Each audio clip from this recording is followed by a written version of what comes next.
mercado digital acabou? Será? Será? Sejam muito bem-vindos a mais um Café com a Líder. E hoje nós vamos falar sobre os meus principais insights e opiniões a respeito da imersão de 3 dias que eu estou aqui em São Paulo a respeito de mercado digital, do novo mercado. E eu, antes de começar qualquer coisa aqui com vocês, vou compartilhar com vocês as minhas principais anotações. Mas antes de tudo, eu quero que a gente comece essa semana entregando nossa vida ao Senhor, que é o dono de tudo, minha gente, que vai nos conduzir no dia de hoje. Então vamos fechar os olhos e nos conectar com Deus. Em nome do Pai, do Filho e do Espírito Santo. Amém. Enviai, Senhor, o vosso Espírito e tudo será criado, e renovareis a face da terra. Ó Deus, que instruíste os corações dos vossos fiéis com a luz do Espírito Santo, fazei que apreciemos retamente todas as coisas segundo o mesmo Espírito e gozemos sempre da sua consolação por Cristo Senhor nosso. Amém. Amém. Vamos entregar nossa vida a Deus, porque é Ele que vai fazendo com que a gente tenha bom discernimento das nossas ideias. E eu vou dando bom dia para vocês. Bom dia, Rebeca. Bom dia, Milena. Bom dia, Isabel. É Isabel ou Isabela? Bom dia, Nadir. Vão chegando, gente. Vão chegando. Hoje, o que é que eu preparei para vocês? Eu preparei alguns insights para vocês terem um apanhado geral do que aconteceu. Eu vou dar opinião, tá? E eu vou ser um pouquinho polêmica hoje aqui, mas vocês vão entender, tá? Primeiro ponto. O hype, quando a gente chegou no evento do novo mercado, e o que muito se fala, né, é que como vai ficar o mercado de infoproduto numa era de IA, onde as pessoas simplesmente podem entrar no ChatGPT ou no Cloud e buscar esse conhecimento, né? Então, antes, se você queria aprender como fazer slides ou qual a técnica por trás de dar uma palestra, você ia lá na Hotmart, comprava um infoproduto, pesquisava, etc e tal. Você fazia as aulas e você absorvia aquele conhecimento e, eventualmente, diante do próximo passo, talvez seria uma mentoria, onde você participaria ou de uma mentoria coletiva ou de uma mentoria individual. À medida que fosse se tornando mais complexo o conhecimento que você busca, você participaria de masterminds, imersões, etc. O mercado digital, ele continua em franco crescimento, segundo palavras do dono da Hotmart, que estava lá, JP Rezen. O JP estava lá e eu anotei alguns dados que ele trouxe aqui. Ele disse que os produtos high ticket, eles, pelos dados de 2025, tá? Eles vendem 20 vezes mais do que a média dos outros produtos. Já os produtos low ticket, eles vendem 10 vezes mais do que a média dos outros produtos middle ticket. Então, assim, low ticket é de até R$100 o produto, tá? E high ticket, eles consideram acima de R$10.000 o produto. E o que é que a gente tá vendo? A gente tá vendo que aquele miolo, né, entre acima de R$100, aqueles produtos de R$1.000, R$1.500, R$3.000, sei lá, aquela média do que a gente construía de mentorias coletivas, etc. Esses produtos, eles estão passando por uma transição. Não é que o mercado vai acabar. O JP trouxe, inclusive, dados assim extraordinários, mostrando que todo ano cresce. Quando a gente pensa que, não, o pico foi isso aqui. Não foi isso aqui. O pico está sendo esse ano. E por aí vai. Então, assim, é claro que o mercado digital, ele muda muito. Mas não só o mercado digital está mudando muito no momento. O mundo está mudando muito no momento. Todas as indústrias estão mudando muito no momento. Prestação de serviço está mudando, indústria está mudando, varejo está mudando, mercado digital está mudando. Então, assim, tá todo mundo mudando pela revolução tecnológica que a gente está vivendo. E é sobre isso também que eu quero trazer aqui uma observação. Todos eles trouxeram muito IA como sendo um fator, né? Tinha alguns mais catastróficos, apocalípticos, que diziam assim: fujam para as colinas, desenvolvam IAs, dominem IAs, porque é isso. E realmente, o mercado de infoproduto e todos os mercados, eu vou falar aqui para todo mundo, tá? Porque hoje é o que eu tô vendo. Eu que tenho uma visão de negócio físico, negócio digital e prestação de serviço também, a parte de gestão. nossa vida vai mudar. Se lembra quando a gente... Talvez os jovens que me seguem aqui não vão entender essa analogia, tá? Mas lembra quando a gente tinha internet discada em casa e passamos a ter internet com fibra ótica, passamos a usar a internet não só no computador, no PC, mas a gente trouxe pro celular, pronto. Assim, eles estão associando a revolução que a gente está vivendo hoje com sendo muito mais intensa do que a chegada da internet. E isso abre uma gama de oportunidades. E falando em oportunidades, vamos falar sobre Thay Dantas.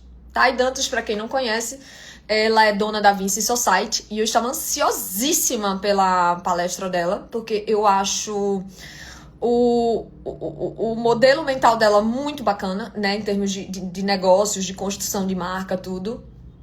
E ela foi a última palestra, minha gente. Seguraram a Thay Dantas para ela ser a última palestra. Mas foi bom.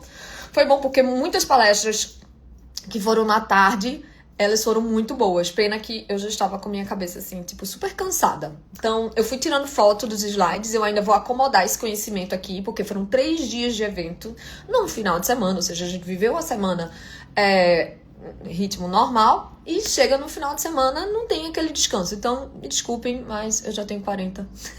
E minha mente não é a mesma de 30. Mas a minha experiência é muito melhor do que de 30. Muito melhor. Graças a Deus, obrigada, Senhor, porque tu me trouxeste até aqui. E hoje eu consigo ter um filtro muito mais adequado a respeito das situações. E o que é que eu gostei?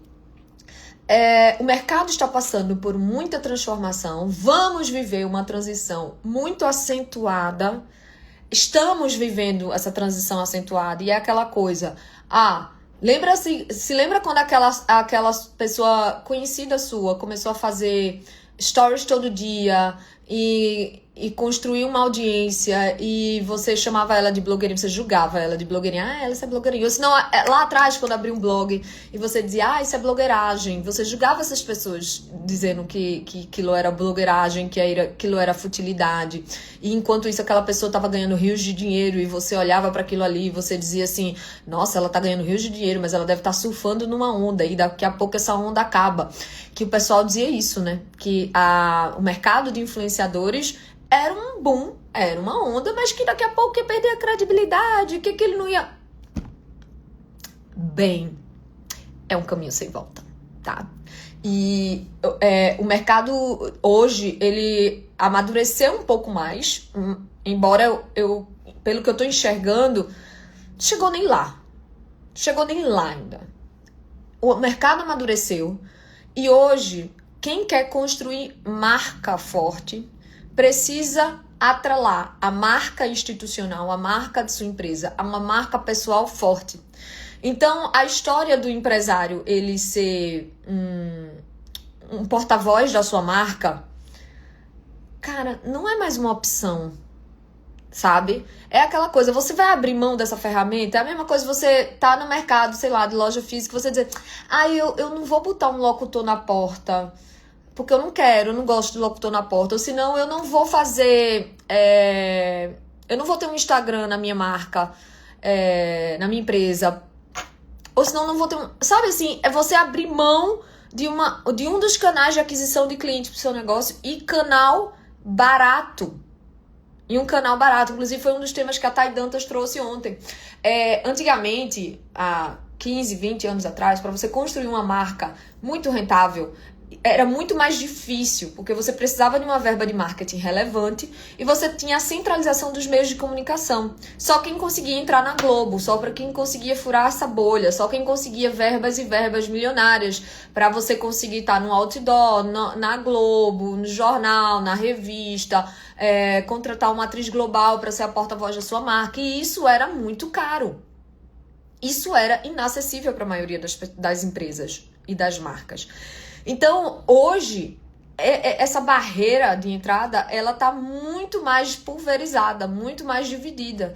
E agora, em contrapartida, coloca a responsabilidade pra gente, marca, empresa. Diz assim, fulana, Hoje, a tua barreira de entrada, hoje você está concorrendo com as grandonas, que tem muita verba de marketing e vai continuar tendo times e estratégias e conseguindo investir bem. Mas você também concorre com as pessoas que estão começando agora e que, se forem criativas e estratégicas, e com alto poder de execução, elas mesmo com um time enxuto, elas vão conseguir ter resultados até mais expressivos que o seu, porque elas estão no canal certo, um canal que não tem uma barreira muito grande de entrada e tudo que elas precisam é de uma personalidade forte e um modelo de negócio razoável. Então, o que é que eu quero dizer com isso? Que a gente hoje construir uma audiência, que a gente hoje entender o mercado digital não é uma opção. Não é mais assim um diferencial. Eu antigamente me achava na Tropical. Porque eu achava, não tem muitas empresárias como eu fazendo o que eu faço. Não tem muita gente que joga esse jogo. Não tem muita gente que se dispõe a se expor. E tudo bem, lá atrás quando eu comecei, era um diferencial competitivo muito grande, porque querendo ou não me conectava com as pessoas, e não só as pessoas, o cliente final, porque às vezes o cliente final nem sabe quem eu sou ali.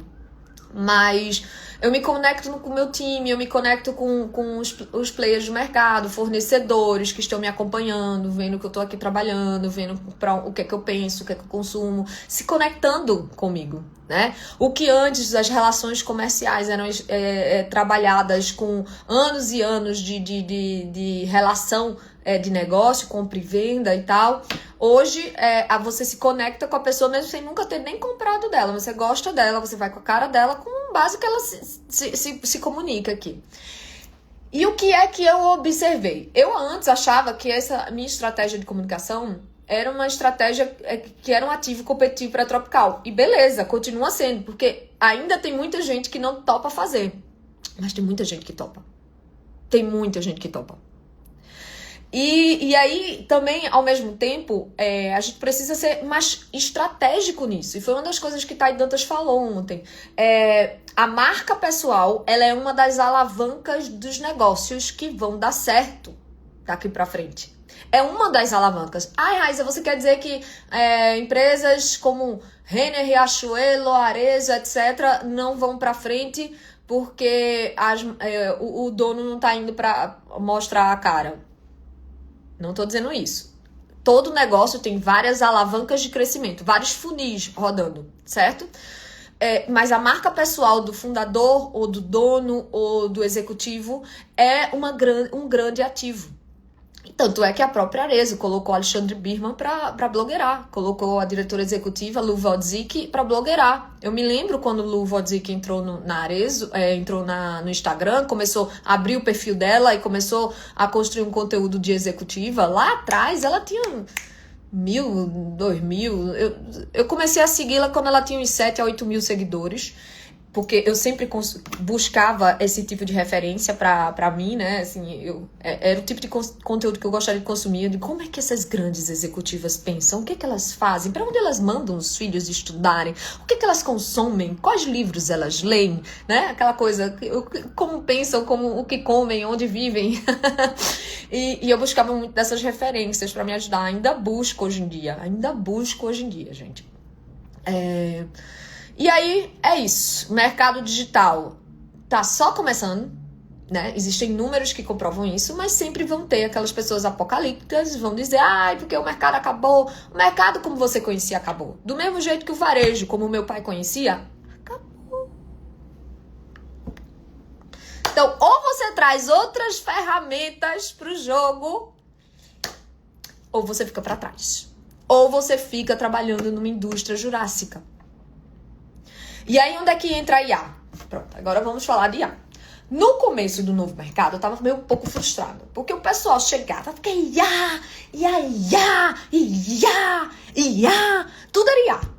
Mas no final das contas, eles não eram conclusivos. Me mostra, fazendo que eu tô meio calejada com esse hype de IA, né? Desde quando começou IA, era aquela coisa, é como se fosse uma cortina de fumaça, que quando você tenta tocar, se esvai. Eu não sei se vocês tiveram essa sensação em algum momento.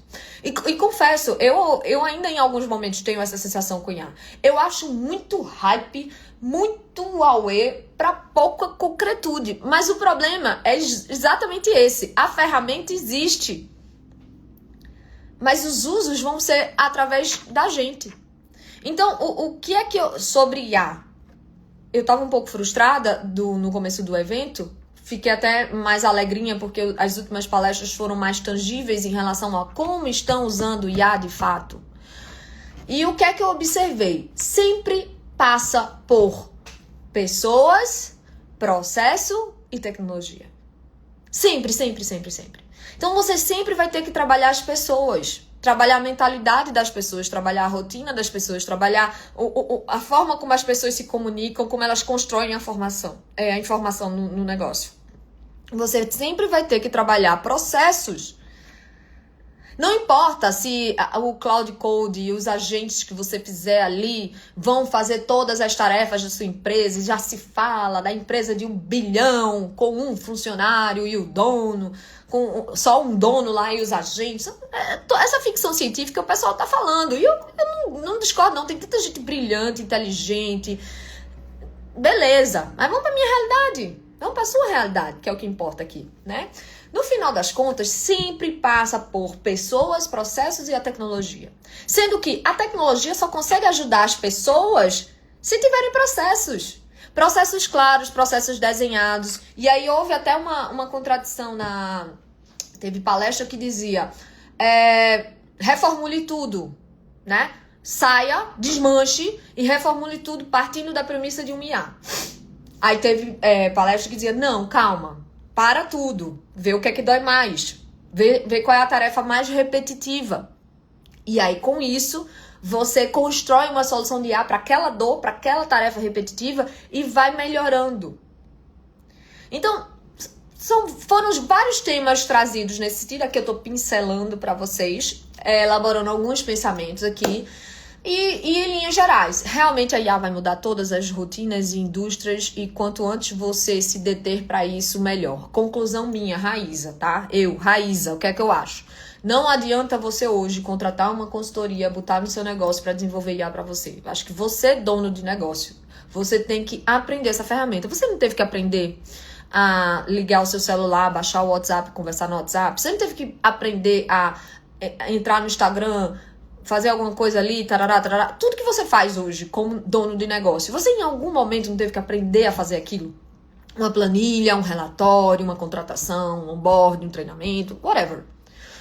É você que vai ter que aprender a fazer isso. E minha mentora já dizia isso, Marcele já dizia isso pra mim. Sobre a necessidade da gente aprender. Não adianta você contratar uma consultoria e dizer, toma consultoria, resolve meu problema, implanta IA agêntica no meu negócio. Não vai. Não vai. É uma ferramenta que você vai ter que manejar. Ai, mas Raíssa, eu sou muito burra, também sou, meu amor. Você não tem noção como não tecnológica eu sou. E eu vou ter que fazer. Nem que eu tenha que fazer como eu fiz. Pega a Marcela, vem, eu sou analfa, não sei nem o que é Cloud Code, não sei nem como ligar o Cloud Code, vem cá. E ela pega na mão da gente. Aí vai assim, feito analfabeto, a gente é analfabeto. A gente tem que se conformar que a gente é analfabeto para tecnológico, para essa era que a gente vai viver. Mas nós temos a vantagem de que, apesar de sermos analfabetos, mas a gente pode